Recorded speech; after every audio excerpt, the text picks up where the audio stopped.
Creative Katie, Karen Burchill here. Welcome to my channel. Today I have another mixed media door hanger tutorial. But don't fear, you can do the exact same thing on any size art journal page or mixed media piece.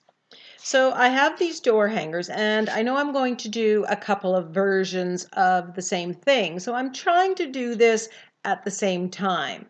And right off the bat, I got foiled because on the wood, even though it's gessoed, the paint doesn't move as smoothly as it does when it's on a canvas or canvas board or art journal page.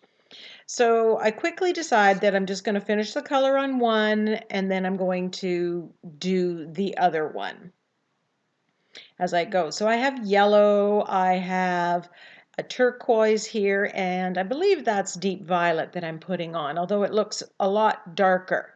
And I do want some of these colors to mix. Now the other one got a little bit more pale. And as I was going to dry it, I thought, oh, you know what, I'm going to use this stencil and remove the paint through the stencil.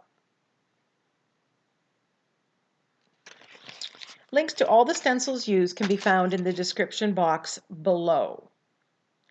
And I like this effect. It just got even more pastel looking than I wanted. But, you know I'm going to do a lot of stenciling, adding a lot of interest and layers onto this, so I'm not too worried. This is a new Crafters Workshop stencil called Screen View. And it's already becoming a favorite. It gives a nice bit of solid color there to each of them. This one is called Honeycomb. It was one that's been on my wish list for a while. So when I'm adding the colors, if I don't like what's happening underneath or I want something to show up more, I use a stencil with a wider open space in white. And that way the colors that I put on top of it are going to be brighter.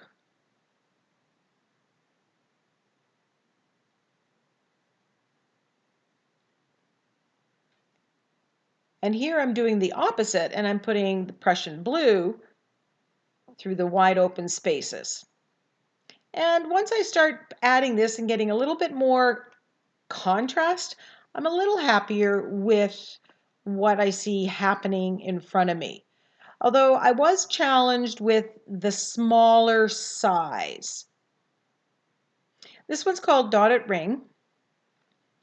And since I put the white on this one, I'm putting the Prussian blue through this one. Now, the goal here of all this stenciling is not to have a perfect stencil show up. You're just going to get little bits of interest here and there and make for a very colorful, patterned, layered background. This is linked tiles.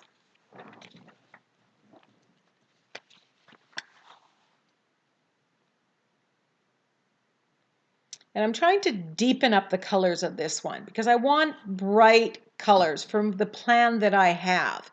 Someone just recently asked in my Facebook group, do we plan out a project from the beginning, or do you just kind of pick a color scheme or one element and just go with the flow?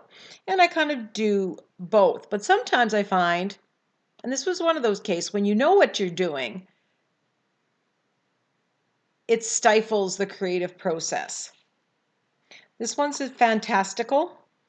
And yes, I think I used 6 stencils in the creation of this background, which is a little bit much, and I probably would have edited a little bit more. But I kept layering because I wasn't happy. So, and I reserve the right at any time to say, okay, let's put a coat of gesso and start back to scratch. I wanted some yellow in this one, which is why I put the big white spaces, and this yellow really brightened this up. And it was important for me to have yellow on this because the focal image that I'm going to use, the teacups, I want to use a yellow one, and in order for that to work, I like to have it somewhere else in the background. So I'm just going through those stencils, adding layers little by little until I'm happy with the end result.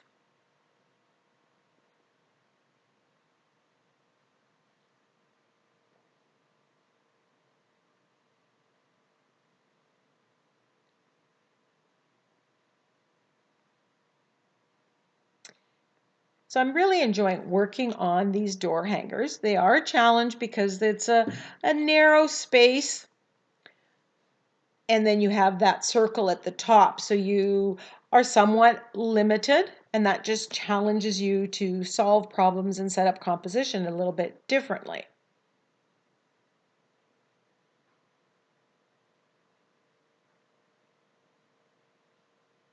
As you see me doing, quite often I'm using the same stencil and different colors.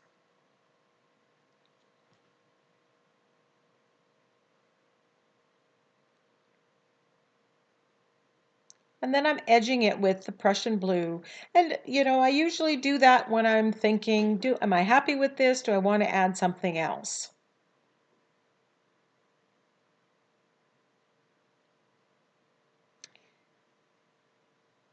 These wall hangers, you can find them on Amazon. Last year I could not find them anywhere. This year I lucked out into them and found them at Michael's, and they were on sale. Now I splattered with white, and that just kind of made everything work together and added that little bit of brightness that I wanted.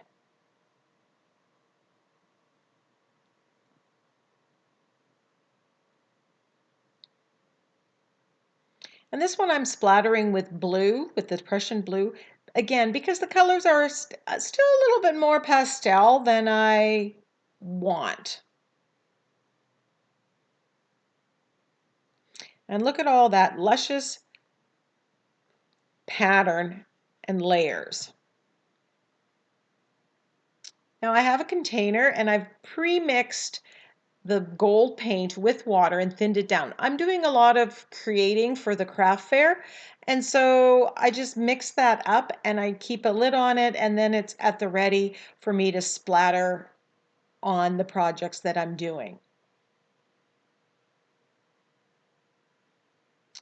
So these teacups I created a stencil and cut on my silhouette, and these are out of gel prints that I created in the last video.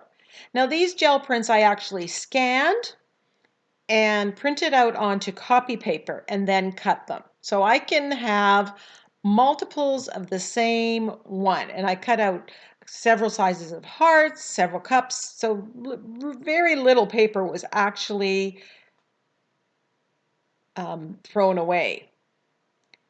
And then I have a saying, grab a cup of tranquility or grab a cup of possibility.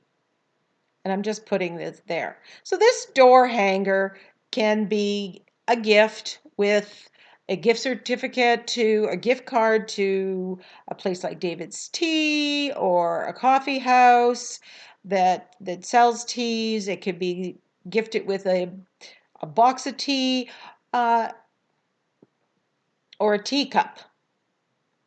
And it can hang, over the tea area or in the tea cupboard on the door handle.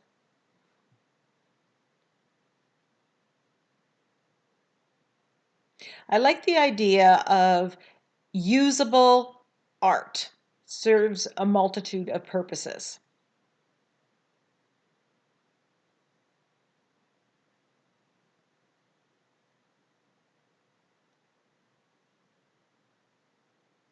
I've had my silhouette cameo for 3 years now, and I'm just now really starting to utilize it in many of the ways that it can be used.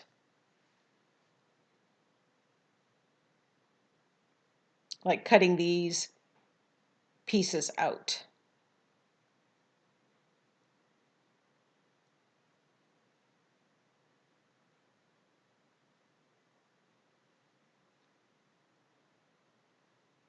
I'm just applying this with gel medium. You can see the background is fairly busy, but I'm not worried about that because I know I'm going to do some shading and outlining as well. And that's going to make the cups stand out.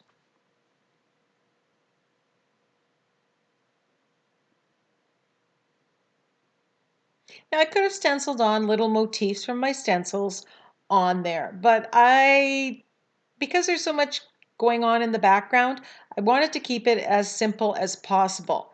And these gel prints that I've used my DIY mark makers on this, and I knew I was doing projects like this, and I want some kind of pattern and interest on the cups, but not a lot because I knew that the backgrounds were going to have a lot. And if you had the teacups were a lot of pattern, it would be very conflicting, I think.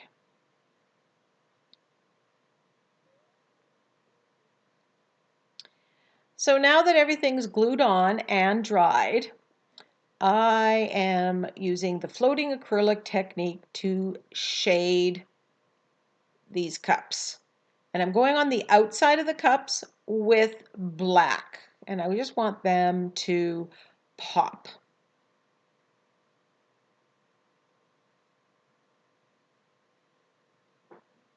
And when you're shading, using the float technique, you go as much as you can and then let it dry, and then you can come back and you can darken it and add more, but you gotta let it dry. So that's why you see me kind of jumping around.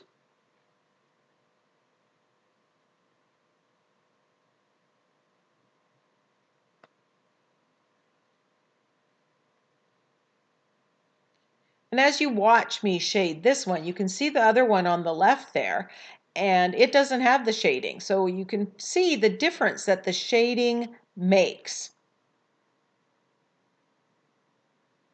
And then I'm going on and adding a little bit of white highlights, doing this using the same technique.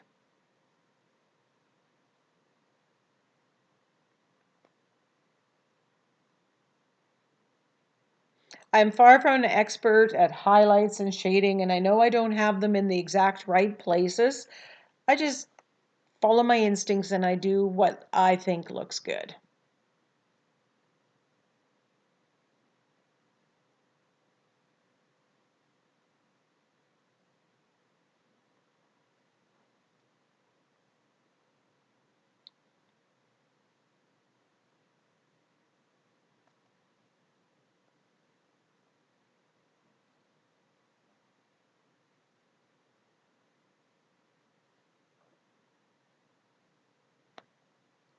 In the comment section, when you see both of these finished, grab a cup of possibility and grab a cup of tranquility. I'd like your opinion. Which one do you like best?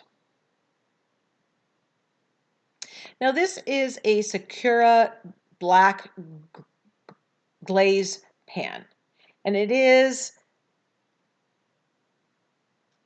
textural. It stands up on it.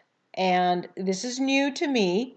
Thank you to my friend Nikki for this is something that she's used in her art forever. I just got these and I love them. It's nice and broad. The black is just very, very black. And while I love my fine line bottles, and you're going to see me use it, I love, especially for small scale embellishments and focal images, it's just easier to use a pen for this than the fine line bottle.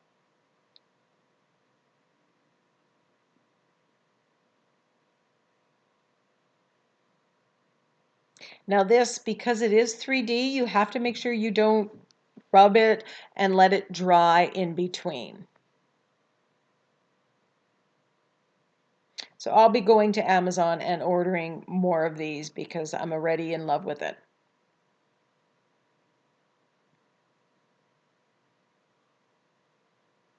And there's the fine line bottle going around the outside. One of them I decide, I've splattered with gold, so I'm going to edge it with gold. The other one I'm going to do with black.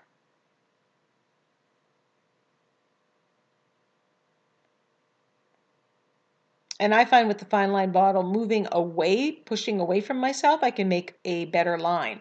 But try it, moving it towards you or moving it away from you, and find what works best for you. Because in the end, that's what you need to figure out.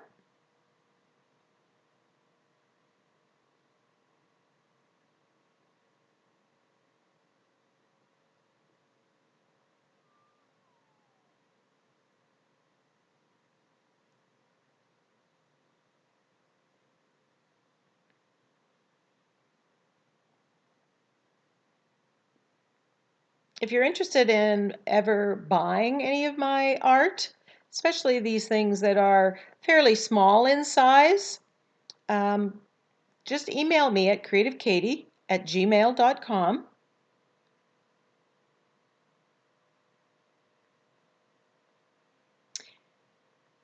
So give me a comment. Which one do you like better, the tranquility or the possibility? Give me a comment below. If you've got a suggestion for a craft fair project, leave that as well. Give me a thumbs up, share this video with your creative friends. Bye for now.